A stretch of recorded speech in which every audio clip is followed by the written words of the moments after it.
GamingBolt presents 15 worst game design choices that video games still employ. Games spend years in development before release, but some of them still feature baffling design choices that hamper the overall experience. Here are 15 questionable design choices that still plague many games out there. Lack of autosaves. Saving in a game is important, but sometimes you get so caught up in the game itself that you forget to jump into the menus and quickly save your progress. This is where autosaves come in, but games that choose not to include this feature often just leave the player out in the cold, fending for themselves, and more than likely cause them to lose progress. Over-reliance on QTE. QuickTime events work wonders in games like Bayonetta, where they allow players to interact with fantastic action scenes and perform feats that would have been otherwise impossible.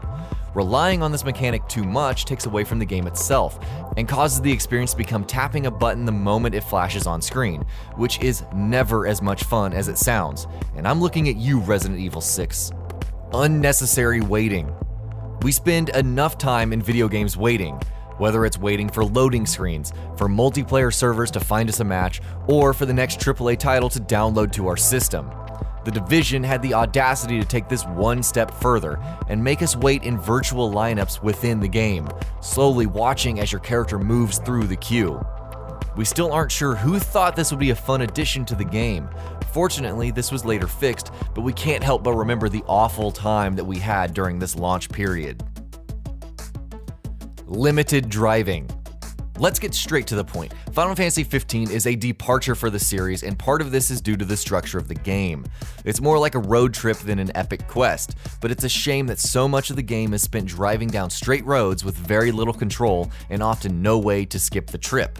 All you can do is sit and watch as the scenery passes by Noctis and his friends as they drive down the coast. Unskippable cutscenes. Cutscenes often showcase breathtaking moments in a game, but if you really have no interest in watching them, or if you've seen them before, it's always nice to be able to just breeze past them. Except in games that make you watch every cutscene to completion, even if you would rather just get back to shooting hordes of zombies. Long-distance checkpoints. When players really get into a game, it tends to consume them. They just barrel forward, taking down every enemy, solving every puzzle, and leaping over every gap. But death or failure could mean being transported to a save state that forces you to repeat a sizable chunk of the game. Spacing checkpoints out like this just makes it difficult for the player to actually make it to the end of the game. Lack of a minimap in an open world game. Open world games are fantastic due to their size and scope, but they still hold a great deal of missions and activities to discover. A minimap is one of the most useful tools a player has, guiding them to their next objective and ensuring that they are never truly lost. But some games don't use a minimap, instead using a full-size map that must be accessed through menus. The minimap is far too convenient to be left out. Cutting off a lot of screen space in co-op games.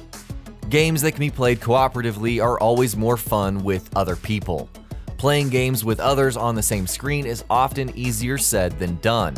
Instead of cutting the space right down the middle, titles like Resident Evil 6 give each player a small screen and fill the rest of the space with black, completely wasting screen real estate.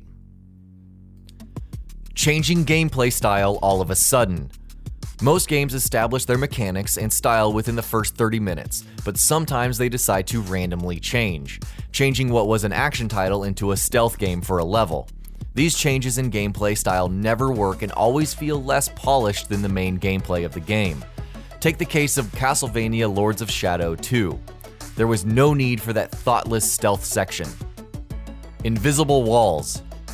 Video game worlds cannot be endless, but placing random invisible walls ruins the feel of immersion and is just frustrating.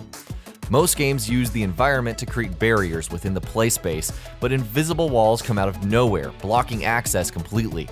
A modern franchise that still does this is the recently released Yakuza 0. Lack of a fast travel system in an open world game.